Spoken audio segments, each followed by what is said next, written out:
ಶ್ರೀ ವಿಶ್ವಾವಸುನಾಮ ಸಂವತ್ಸರ ಉತ್ತರಾಯಣ ವಸಂತ ಋತು ಚೈತ್ರ ಮಾಸ ಶುಕ್ಲ ಪಕ್ಷವಾಗಿದೆ. ಈ ದಿವಸ ಮಂಗಳವಾರವಾಗಿರತಕ್ಕಂಥದ್ದು, ತೃತೀಯ ತಿಥಿ, ಭರಣಿ ನಕ್ಷತ್ರ. ಈ ದಿವಸ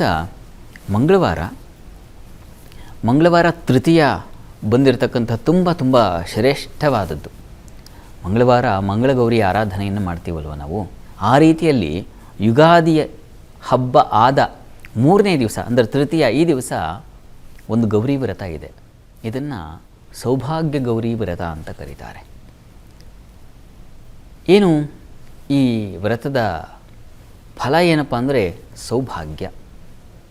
ಸ್ತ್ರೀಯರಿಗೆ ಹೆಚ್ಚಿನ ಮಂಗಳಪ್ರದವಾಗಿರತಕ್ಕಂಥ ಸಂತೋಷ, ಆನಂದ ಇವುಗಳೆಲ್ಲ ಸಿಗೋದು ಆಕೆಯ ತಾಯ್ತನದಿಂದ.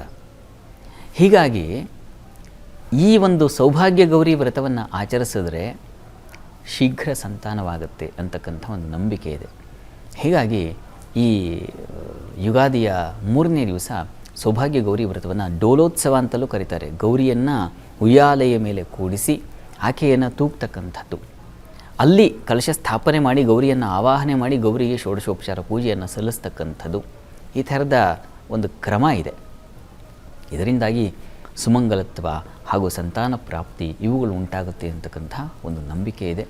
ಹೀಗಾಗಿ ಈ ದಿವಸ ಮಂಗಳವಾರ ಸ್ವಲ್ಪ ಕೆಲಸವನ್ನೆಲ್ಲ ಪೋಸ್ಟ್ಪೋನ್ ಮಾಡಿಕೊಂಡು ಬೇರೆ ಕೆಲಸಗಳನ್ನು ಈ ದಿವಸ ಈ ಸೌಭಾಗ್ಯ ಗೌರಿ ವ್ರತವನ್ನು ಆಚರಿಸೋದ್ರಿಂದ ಆಕೆಗೆ ತುಂಬ ಪ್ರಿಯವಾದ ಪಾಯಸ ನೈವೇದ್ಯ ಮಾಡಿ ಹೂಗಳಿಂದ ಅರ್ಚಿಸಿ ಆಕೆಯನ್ನು ನಮಸ್ಕರಿಸಿದ್ರೆ ಆಕೆ ನಿಮ್ಮ ಸಂಕಲ್ಪ ಏನು ಅನ್ನೋದು ಆಕೆಗೆ ಅರ್ಥ ಆಗಿಬಿಡುತ್ತೆ. ಆದಷ್ಟು ಬೇಗ ನಿಮ್ಮ ಕೋರಿಕೆಗಳನ್ನು ಆಕೆ ಈಡೇರಿಸ್ತಾಳೆ. ಅದಕ್ಕೊಂದು ಒಳ್ಳೆಯ ಸಾಧನ ಸಮಯ ಬಂದಿದೆ, ಅದು ಸೌಭಾಗ್ಯ ಗೌರಿ ವ್ರತ ಈ ದಿವಸ ಮಾಡಿ. ಮತ್ತು ಶಕ್ತಿ ಗಣಪತಿಯ ಆರಾಧನೆಯನ್ನು ಹೇಳಿದೆ. ನಾಳೆ ಚತುರ್ಥಿ ಉಪರಿ ಪಂಚಮಿ ಬೇರೆ ಇದೆ. ಹೀಗಾಗಿ ಈ ದಿವಸವೇ ಆ ಶಕ್ತಿ ಗಣಪತಿ ವ್ರತವನ್ನು ಮಾಡಬೇಕು ಅಂತ. ಅದೂ ಕೂಡ ನಾವು ಹೇಗೆ ವಿನಾಯಕ ಚೌತಿಯನ್ನು ಆಚರಿಸ್ತೀವೋ ಹಾಗೆ ಇಲ್ಲಿ ಶಕ್ತಿ ಗಣಪತಿ ವ್ರತವನ್ನು. ಶಕ್ತಿ ಅದು ಹೇಳ್ತಾ ಇದೆ ಎಲ್ಲ. ಶಕ್ತಿ ಅಂದರೆ ನಮಗೆ ಕೇವಲ ತೋಳ್ಬಲ ಅಂತ ಅಷ್ಟೇ ಅಲ್ಲ, ಬುದ್ಧಿಶಕ್ತಿಯೂ ಬೇಕಾಗುತ್ತೆ. ಅದನ್ನು ಬುದ್ಧಿಶಕ್ತಿ ಅಂತ ಕರಿತೀವಲ್ಲ.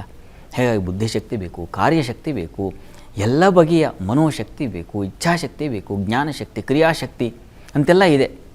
ಆ ತಾಯಿಗೆ ಸಪ್ತಶಕ್ತಿಯಲ್ಲಿ ಬರ್ತದಲ್ಲ, ಇಚ್ಛಾಶಕ್ತಿ, ಕ್ರಿಯಾಶಕ್ತಿ, ಜ್ಞಾನಶಕ್ತಿ ಅಂತ. ಇದೆಲ್ಲವೂ ಗಣಪತಿಯಿಂದ, ಶಕ್ತಿ ಗಣಪತಿಯಿಂದ ನಮಗೆ ಬರ್ತದೆ. ತಾಯಿ ಮಗನ ಆರಾಧನೆಗೆ ಪ್ರಶಸ್ತ ಕಾಲವಾಗಿದೆ. ಹೀಗಾಗಿ ಈ ದಿವಸ ಗೌರಿಯನ್ನು, ಆತನ ಪ್ರೇಮ ಪುತ್ರನಾಗಿರ್ತಕ್ಕಂತಹ ಗಣಪತಿಯನ್ನು ಅರ್ಚನೆ ಮಾಡಲಿಕ್ಕೆ, ಪೂಜಿಸಲಿಕ್ಕೆ, ಆರಾಧಿಸಲಿಕ್ಕೆ ಪ್ರಶಸ್ತ ಕಾಲ. ತಪ್ಪದೆ ಗಣಪತಿ ಸನ್ನಿಧಾನಕ್ಕೆ, ಅಮ್ಮನವರ ಸನ್ನಿಧಾನಕ್ಕೆ ಹೋಗಿ ಬನ್ನಿ ಸಾಧ್ಯವಾದ